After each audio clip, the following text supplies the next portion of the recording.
we're going to be looking at how to label right triangles so that we can set up trigonometric ratios of sine, cosine, and tangent, which would be our next video, how to set up those ratios.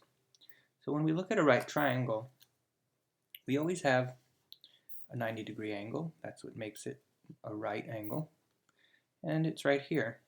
So across from the right angle will be the hypotenuse.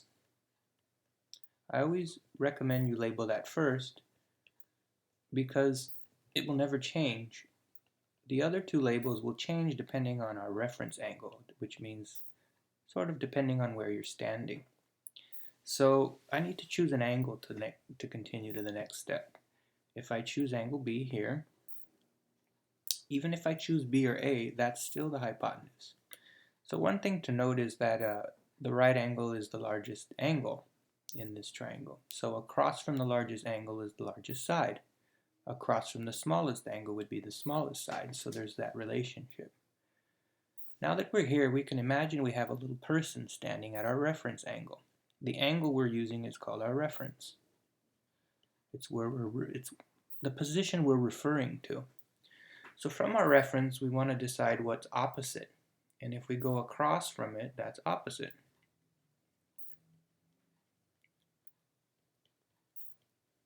So you would imagine if we stand at A, opposite would be here. So where you stand or your positioning does matter. That's why I say you should do that first, the hypotenuse, and then you can label the opposite.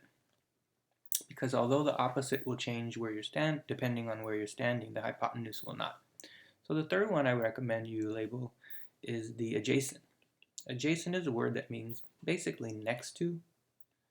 In English, you might say this building is adjacent to that one. And why it's next to is because we're referring to the reference angle. It's the side next to the reference angle, but not the hypotenuse. You don't need to know that because it'll just be the one left over. So the leftover one is the adjacent. Oops, I started writing opposite. So let's try that again. If you have a right angle, this time I'm going to stand in a different position.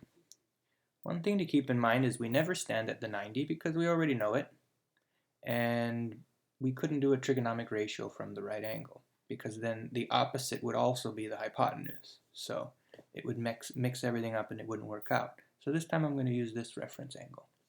So we imagine we're standing right here. And I'll label first my hypotenuse, and that's here. Then I'll label my opposite the reference angle, and that's right here. And then the leftover one is the adjacent, which would be next to the reference angle. Now the reason we're doing this is there would be usually numbers 20, 30, 40. This is the next lesson in the next video.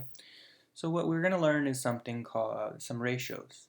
Sine, cosine, and tangent. So for example, tangent is going to be the opposite side divided by the adjacent side. So we would simply take those two numbers, 20 is the opposite, 30, and 20 is our adjacent. And that would help us to set up our ratios, which would be our next video. But in order to set up your ratios, you absolutely need to know how to label, and hopefully this helps you understand a little bit better.